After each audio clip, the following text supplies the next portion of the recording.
Without a Crystal Ball is back at it again, exposing herself. Never thought I'd see the day. Her ongoing lawsuit with Tati Westbrook may have come to an end after she exposed herself for lying. Hello and welcome back to Drama Investigator. So before we get into the drama, let's rewind a little for context. So Tati's lawyer was gathering declarations not long ago from people who decided to not buy Halo beauty products as a result of Katie Joy's alleged false videos about the products. On Twitter, he had said at the time, if anyone from Washington State would like to sign a truthful declaration that they decided to not buy or support Halo beauty products due to statements made by Ms. Paulson about said products or the Westbrooks, please contact us to make arrangements. And basically, his tweet blew up. People left, right and centre started sharing their experiences, and I think he did this because he needed evidence to back up his claims that Katie, herself as an individual, caused harm to Tati's company, because basically Katie was saying in her lawsuit that she didn't cause any harm to the company. So these examples obviously prove Tati's claim that she has in fact harmed Halo Beauty. Now, someone had actually brought up a past clip from one of Katie's live streams and posted it under Tati's lawyer's tweet, and this video got a lot of attention. Basically, Katie said that she's never had to stop talking about celebrities, even with 3 cease and desists from Tati Westbrook. This video kind of shows to Tati's lawyer that she believes she was untouchable with what she could say. Now, Tati's lawyer has been able to gather a lot more evidence online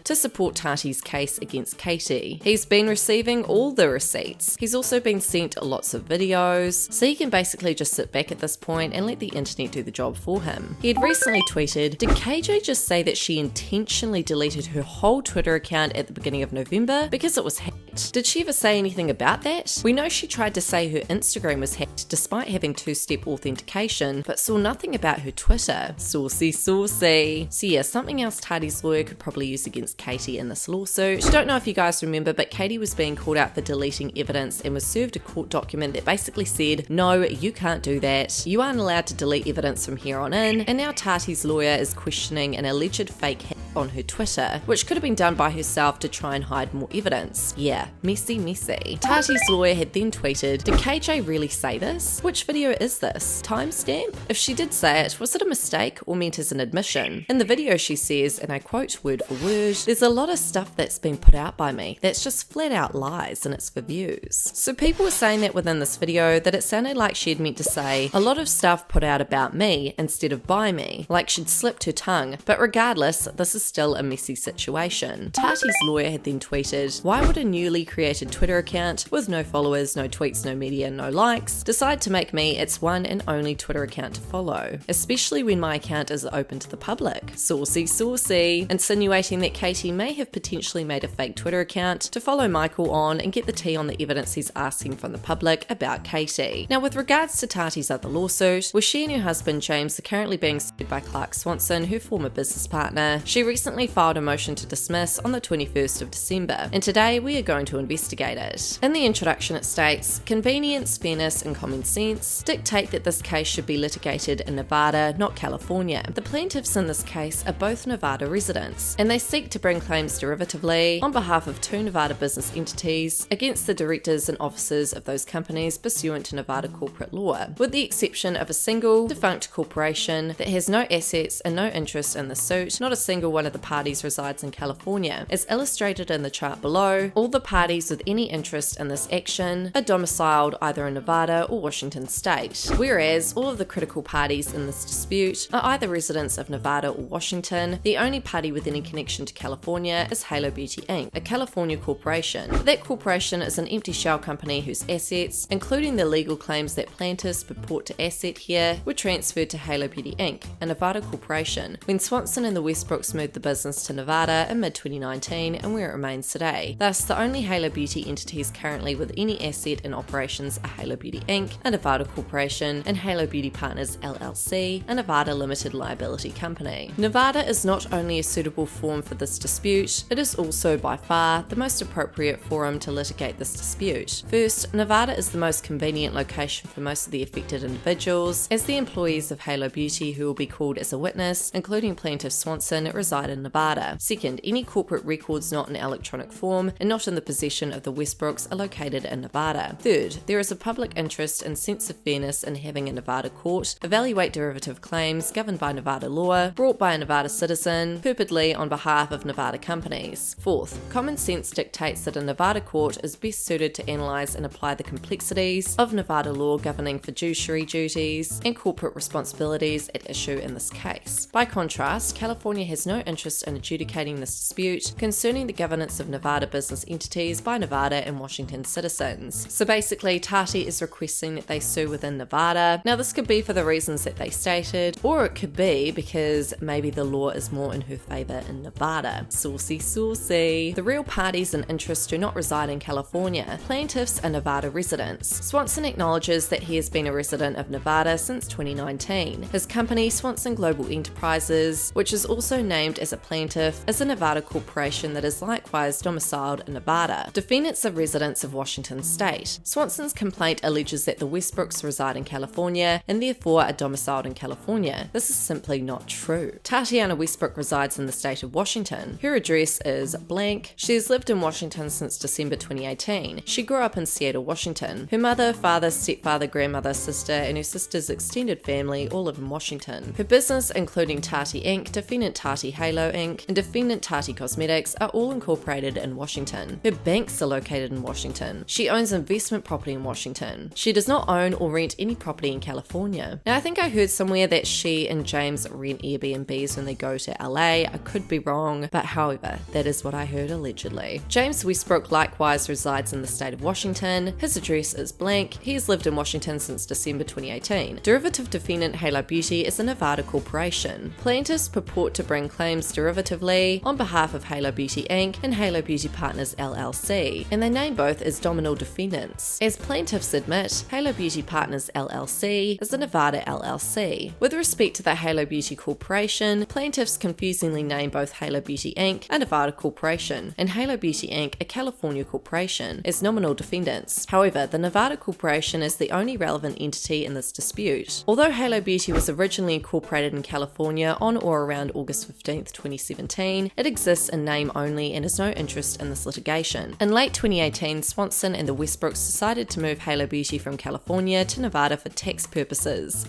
Save that money, honey! On or around May 23, 2019, Halo Beauty underwent an F reorganization under Internal Revenue Code Section 368A. The F reorganization caused the California Corporation, the Transfer Corporation, to completely liquidate and transfer all assets and attributes, including any legal claims like those plaintiffs attempt to insert here, to the Nevada Corporation, the resulting corporation. As a result, the California Corporation with the name Halo Beauty Inc. does not have any assets and has been considered a disregarded entity by the Internal Revenue Service since May 23, 2019. On the other hand, the Halo Beauty Corporation that owns the licenses certain intellectual property to Halo Beauty Partners, and the only Halo Beauty Corporation with a real interest in this matter, is a Nevada corporation governed by Nevada law. In December 2016, Swanson and the Westbrooks decided to create a nutraceutical company, eventually named Halo Beauty Inc. Swanson was responsible for developing the nutritional supplement formulas and handling the company's finances. James Westbrook was expected to oversee Mr. Swanson's development process. Tatiana Westbrook, one of the top beauty influencers in the world, was responsible for packaging, branding, and marketing the product directly to consumers through her YouTube channel with millions of subscribers. It was originally anticipated that Swanson would provide half of the necessary capital to build the business and oversee day-to-day operations. As a result, the parties agreed that Swanson would receive 50% equity and the Westbrooks would each receive 25% equity in Halo Beauty Inc. But during the first 7 months of 2017, Swanson was unreliable and unproductive. Swanson's repeated failures to perform his responsibilities, combined with Swanson's own flailing financial situation, led to a restructuring of the organisation. On August 1, 2017, Swanson and the Westbrooks agreed that James Westbrook would become COO and overtake the company's business development and day-to-day operations, and that Tatiana Westbrook, whose YouTube stardom made her the most irreplaceable partner, would serve as president and CEO. They also agreed to be equal members, with each individual holding 33.33% equity in Halo Beauty Inc. In consideration for restructuring the equity, Swanson was relieved of his responsibilities of running day-to-day operations and partially relieved of his upcoming capital obligations, which saved him over $100,000 in cash. Swanson's complaint includes 15 causes of action with a confusing array of overlapping claims, but the crux crux of Swanson's lawsuit is that the Westbrooks orally promised to make Halo Beauty Ms. Westbrook's exclusive channel for all things beauty. As a result, Swanson alleges the Westbrooks breached their fiduciary duties to Halo Beauty by taking corporate opportunities to develop and sell colour makeup and fragrance products and pursuing those opportunities separately from Halo Beauty. Swanson also alleges that the Westbrooks negligently delayed or impeded Halo Beauty's development and marketing of its core nutraceutical products, thereby harming Halo Beauty. The Westbrooks vigorously denied these allegations in their entirety. So basically here in the legal standard, it pretty much argues whether or not the lawsuit should take place in Nevada or not. And then there's an argument that defends Nevada as a suitable forum for plaintiffs' claims. Lastly, it states, in conclusion, Nevada is the proper forum for this dispute. The plaintiffs are Nevada residents, and the companies on whose behalf they seek to bring claims are organised in Nevada and governed by Nevada law. There is no legitimate connection between this matter and the state of California. Plaintiffs' attempt to bring the suit in California is inconvenient for the affected individuals and inconsistent with the public's interest. For the reasons set forth herein, this court should dismiss or stay this action for forum non-convenience. So what are your thoughts on all this drama? Swanson's lawsuit was definitely more shady than Tati and James's in my opinion. You know, he was calling them greedy, etc. They both have come through with the facts, but from everything I've learned so far, in my personal opinion anyway, I don't reckon he'll get $5 million out of Tati and James, just looking at Tati's response. Tati's come through with various receipts to back up her and her husband. I think she definitely could get sued, but not $5 million.